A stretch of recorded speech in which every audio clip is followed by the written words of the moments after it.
সাল 2035। ভারত মহাসাগরের বুক চিরে এগিয়ে চলেছে এক বিশাল দানব। র্যাডারে তাকে দেখা যাচ্ছে না, কিন্তু সে সব কিছু দেখছে। হঠাৎ শত শত মাইল দূর থেকে শত্রুপক্ষের মিসাইল ধেয়ে এলো, কিন্তু জাহাজের ডেক থেকে কোনো মানুষ বের হলো না, বরং জাহাজের পেট থেকে ঝাঁকে ঝাঁকে বেরিয়ে এলো ছোট ছোট যান্ত্রিক পোকা, ড্রোন। মুহূর্তের মধ্যে শত্রুর মিসাইল ধ্বংস। আবার জলের নিচ থেকে নিঃশব্দে বেরিয়ে এলো এক রোবট সাবমেরিন। শত্রুর জাহাজ টেরও পেল না যে তার মৃত্যু পরোয়ানা জারি হয়ে গেছে। বন্ধুরা, এটা কোনো হলিউড মুভির স্ক্রিপ্ট নয়, এটা হলো ভারতীয় নৌসেনার সবচেয়ে গোপন এবং সবচেয়ে উচ্চাকাঙ্ক্ষী প্রজেক্ট, যাকে কোড নেম দেওয়া হয়েছে প্রজেক্ট 18। আজকের ভিডিওতে আমরা এমন কিছু তথ্য আপনাদের সামনে তুলে ধরব যা শুনলে আপনার গায়ের লোম খাড়া হয়ে যাবে। তবে শুরুতেই একটা কথা স্পষ্ট করে দিই, ইন্টারনেটে এখন অনেক ভুয়ো খবর ছড়াচ্ছে। কেউ বলছে এটা কালকেই জলে নামবে, আবার কেউ বলছে এটা পুরোটাই ভাওতা। কিন্তু সত্যটা আসলে কি?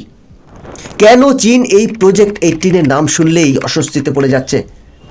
আর এই ভিডিওর শেষে আমি এই জাহাজের এমন একটি গোপন টেকনোলজির কথা বলবো যা আজ পর্যন্ত এশিয়ার কোনো দেশের কাছে নেই, এমনকি চীনের কাছেও না।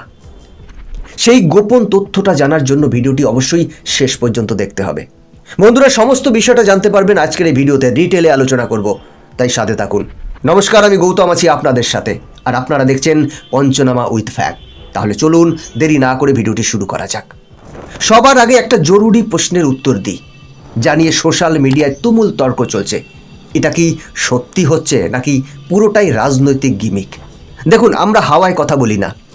আপনারা এখন স্ক্রিনে যে রিপোর্টটি দেখছেন, এটি ডিফেন্স বিশ্বের অন্যতম বিশ্বস্ত সোর্স থেকে নেওয়া। ভারতীয় নৌসেনা এবং ওয়ারশিপ ডিজাইন ব্যুরো বা WDB ইতিমধ্যেই এই জাহাজের ফাইনাল ডিজাইন বা নকশা চূড়ান্ত করার কাজ প্রায় শেষ করে এনেছে।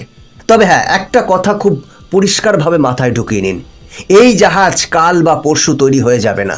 এটা কোনো ম্যাজিক নয়, এটা বর্তমানে ডিজাইন ফেজে আছে। অর্থাৎ এর ব্লুপ্রিন্ট তৈরি হচ্ছে, এর ফিজিক্যাল কনস্ট্রাকশন বা তৈরির কাজ শুরু হতে হতে অন্তত 2027 বা 28 সাল লেগে যাবে। কিন্তু কেন ডিজাইন স্টেজেই এটা নিয়ে এত হইচই? কারণ এর স্পেসিফিকেশন বা ক্ষমতা। আপনারা ভাবছেন, আরে ভাই ডিজাইনই তো হচ্ছে, এত লাফালাফির কি আছে? দাঁড়ান, চমকটা এখানেই। এতদিন আমরা জানতাম ভারতের পরবর্তী ডেস্ট্রয়ার হবে 10,000 টনের, কিন্তু লেটেস্ট রিপোর্ট এবং ডিফেন্স আপডেট বলছে নৌসেনা তাদের চাহিদা বা রিকোয়ারমেন্ট বদলে ফেলেছে। তারা 10,000 টন নয়, বরং 13,000 টনের বেশি ওজনের এক বিশাল ভেসেল চাইছে। 13,000 টন! আপনি কি কল্পনা করতে পারছেন এটা কতটা বিশাল? তুলনাটা সহজ করে দিই। বর্তমানে ভারতীয় নৌসেনার হাতে থাকা সবচেয়ে শক্তিশালী ডেস্ট্রয়ার হলো বিশাখাপত্তনম ক্লাস।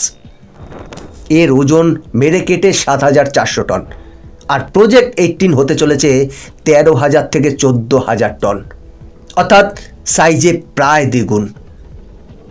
এটা আর সাধারণ ডেস্ট্রয়ার বা বিধ্বংসী জাহাজ থাকছে না, এটা হয়ে উঠছে একটি ক্রুজার। এশিয়ার বুকে দাঁড়িয়ে ভারতের এই সিদ্ধান্ত কি কেবল শক্তি প্রদর্শন, নাকি এর পেছনে আছে কোনো গভীর কৌশল? আসলে ব্যাপারটা হলো সাইজ ম্যাটার্স। আধুনিক যুদ্ধে আপনি জাহাজে কতগুলো মিসাইল এবং কতগুলো র্যাডার বসাতে পারছেন তা নির্ভর করে জাহাজের সাইজের উপর। বিশাখাপত্তনম ক্লাসে আমরা মিসাইল রাখতে পারি 32 থেকে 48টি, কিন্তু প্রজেক্ট 18-এ এই সংখ্যাটা হতে পারে 144টি। ভাবুন একবার, একটা জাহাজ যার পেটে 144টি ব্রাহ্মোস বা তার থেকে উন্নত হাইপারসনিক মিসাইল লোড করা আছে, এটা একা পুরো একটা দেশের নৌবাহিনীকে ডুবিয়ে দেওয়ার ক্ষমতা রাখবে। কিন্তু এখানেই গল্পের শেষ নয়। আপনার মনে প্রশ্ন জাগতেই পারে, এত বড় জাহাজ বানিয়ে লাভ কি যদি একটা ছোট্ট ড্রোন এসে তাতে বোমা ফেলে যায়? ইউক্রেন রাশিয়া যুদ্ধে তো আমরা দেখেছি বড় বড় জাহাজ কিভাবে ড্রোন হামলায় ডুবে যাচ্ছে। একদম ঠিক প্রশ্ন। আর ঠিক এই কারণেই প্রজেক্ট 18-কে বলা হচ্ছে গেম চেঞ্জার। কারণ ভারতীয় নৌসেনা এটাকে শুধু মিসাইল ছোড়ার জন্য বানাচ্ছে না। অফিসিয়ালি একে ডেস্ট্রয়ার বলা হলেও এর আসল পরিচয় হলো এটি একটি ড্রোন মাদারশিপ। মাদারশিপ মানে কি? সহজ ভাষায় বললে এটি একটি মৌচাক। এই জাহাজের ডিজাইন এমনভাবে করা হচ্ছে যাতে এর ভেতরে একটি বিশাল মিশন বে বা ফাঁকা জায়গা থাকে। এখান থেকে যুদ্ধের সময় শত শত সোয়ার্ম ড্রোন বা ঝাঁকে ঝাঁকে ড্রোন আকাশে উড়ে যাবে। আবার প্রয়োজনে জলের নিচে আনম্যান্ড আন্ডার ওয়াটার ভেসেল বা রোবট সাবমেরিন লঞ্চ করবে। অর্থাৎ এই জাহাজে মানুষ কম থাকবে, কিন্তু রোবট থাকবে বেশি। ভেবে দেখুন তো, আপনি কি কখনো এমন কোনো যুদ্ধের কথা শুনেছেন যেখানে সেনাপতি নিজে তলোয়ার হাতে যুদ্ধ করছে না, বরং তার হাজার হাজার ছোট যান্ত্রিক সৈন্যরা শত্রুকে ঘিরে ফেলছে? প্রজেক্ট 18 ঠিক তাই করতে চলেছে। এর কাজ হবে ভারত মহাসাগরে একটি ভাসমান বিমান ঘাঁটির মতো কাজ করা। এর নিজস্ব ড্রোনগুলো শত্রুর লোকেশন ট্র্যাক করবে আর তারপর জাহাজ থেকে মারণাস্ত্র ছুড়ে তাদের ধ্বংস করবে। পাইলটের জীবনের ঝুঁকি ছাড়াই যুদ্ধ জয়ের এক নিখুঁত পরিকল্পনা। আচ্ছা, এতক্ষণ তো ভারতের কথা বললাম, এবার একটু প্রতিবেশীদের দিকে তাকাই। চীন কি বসে আছে? একদমই না। চীন ইতিমধ্যেই তাদের টাইপ 055 বা রেনহাই ক্লাস ডেস্ট্রয়ার তৈরি করে ফেলেছে, যার ওজন প্রায় 12,000 টন। ডিফেন্স বিশেষজ্ঞরা বলেন বর্তমানে এটি বিশ্বের সবথেকে শক্তিশালী ডেস্ট্রয়ার। আমেরিকাও স্বীকার করে যে তাদের জুমওয়াল্ড ক্লাস ডেস্ট্রয়ার চীনের এই জাহাজের কাছে মার খেয়ে যেতে পারে। চীন এই জাহাজগুলো ভারত মহাসাগরে পাঠানোর পরিকল্পনা করছে। আর ঠিক এই জায়গাতেই ভারতের প্রজেক্ট 18 এতটাই গুরুত্বপূর্ণ। আপনি কি জানেন চীন কেন ভয় পাচ্ছে? কারণ চীন সংখ্যায় বিশ্বাস করে আর ভারত বিশ্বাস করে কোয়ালিটি বা গুণমানে। চীনের টাইপ 055 শক্তিশালী ঠিকই, কিন্তু ভারতের প্রজেক্ট 18-এ এমন কিছু টেকনোলজি ব্যবহার করা হবে যা চীনের কাছে নেই। তার মধ্যে অন্যতম হলো ইন্টিগ্রেটেড মাস্ট। জাহাজের ওপর যে টাওয়ার থাকে সেটাকে এমনভাবে ডিজাইন করা হচ্ছে যাতে শত্রুর র্যাডার বুঝতেই না পারে যে ওটা কোনো যুদ্ধজাহাজ নাকি মাছ ধরার ট্রলার। স্টেলথ টেকনোলজিতে ভারত যে কতটা এগিয়ে গেছে তা এই জাহাজের ডিজাইন দেখলেই বোঝা যায়। তবে একটা কথা মানতেই হবে, দেরি হচ্ছে।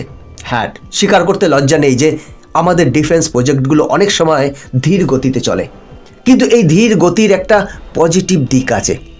আমরা তাড়াহুড়ো করে এমন কিছু বানাতে চাই না যা যুদ্ধের ময়দানে অকেজো হয়ে পড়ে, চলেই না। যেমনটা অপারেশন সিন্দুরের সময় আপনারা দেখেছেন, চীনের দেওয়া ডিফেন্স সিস্টেম পাকিস্তান ইউজ করেছে, তাদের মিসাইল কোনো কাজ করেনি।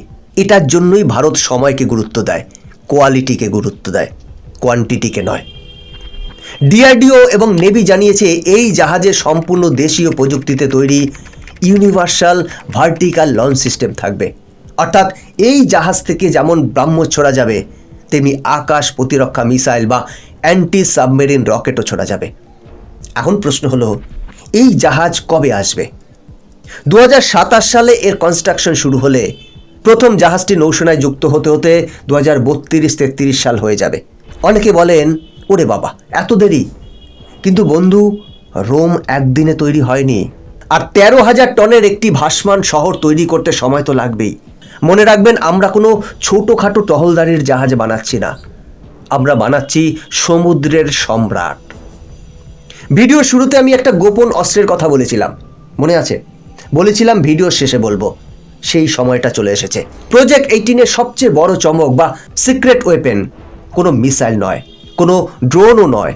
এর আসল চমক হলো লেজার ওয়েপেন বা direct energy weapon, DEW। Report অনুযায়ী এই জাহাজে এমন শক্তিশালী পাওয়ার জেনারেশন সিস্টেম বা জেনারেটর বসানো হচ্ছে যা ভবিষ্যতে শক্তিশালী লেজার গান চালাতে পারবে। লেজার গানের সুবিধা কি জানেন? এর গুলি কখনো শেষ হয় না। যতক্ষণ জাহাজে বিদ্যুৎ আছে ততক্ষণ এই লেজার আলোর গতিতে ছুটে আসা মিসাইল বা ড্রোনকে আকাশে গলিয়ে দিতে পারবে। চীনের কাছে হাইপারসোনিক মিসাইল আছে ঠিকই, কিন্তু আলোর গতির চেয়ে দ্রুত তো আর কিছু হতে পারে না, তাই না? এই লেজার টেকনোলজি হবে প্রজেক্ট 18-এর সবচেয়ে বড় রক্ষা কবচ। বন্ধুরা, আপনারা যারা জানেন না লেজার ওয়েপেন সম্বন্ধে, তাদের জন্য বলি, এই চ্যানেলেই আমরা অলরেডি লেজার ওয়েপেন সম্বন্ধে অনেকগুলো ভিডিও আপলোড করেছি। আপনারা একবার চাইলে দেখে নিতে পারেন। আপনাদের লেজার গাইডেড মিসাইল সম্পর্কে সম্পূর্ণ ধারণা পেয়ে যাবেন। তো বন্ধুরা, অবশেষে একটা কথাই বলবো, যারা বলছে ভারত পিছিয়ে পড়েছে, তাদের জন্য প্রজেক্ট 18 একটি যোগ্য জবাব। হ্যাঁ, এটা এখনও ডিজাইনের টেবিলে আছে, কিন্তু যেদিন এই 13,000 টনের দানব ভারত মহাসাগরের জলে ভাসবে, সেদিন বেইজিং থেকে ইসলামাবাদ সবার কপালে চিন্তার ভাঁজ পড়তে বাধ্য। এটা কোনো রাজনৈতিক দলের প্রজেক্ট নয়, এটা ভারতের সুরক্ষার প্রজেক্ট, 140 কোটি মানুষের গর্বের প্রজেক্ট। আপনার কি মনে হয়, প্রজেক্ট 18 কি সত্যি চীনকে টেক্কা দিতে পারবে? আমাদের কি আরও দ্রুত কাজ করা উচিত? কমেন্ট করে অবশ্যই জানাবেন। আর হ্যাঁ, ভিডিওটি শেয়ার করতে ভুলবেন না, কারণ সত্যটা সবার জানা দরকার। বন্ধুরা, আজকের ভিডিও এখানেই শেষ করছি। এরকমই ইনফরমেটিভ ভিডিও দেখার জন্য চ্যানেলটিকে সাবস্ক্রাইব করে বেল আইকনটি প্রেস করে রাখুন। দেখা হচ্ছে পরবর্তী ভিডিওতে। ভালো থাকবেন, সাথে থাকবেন।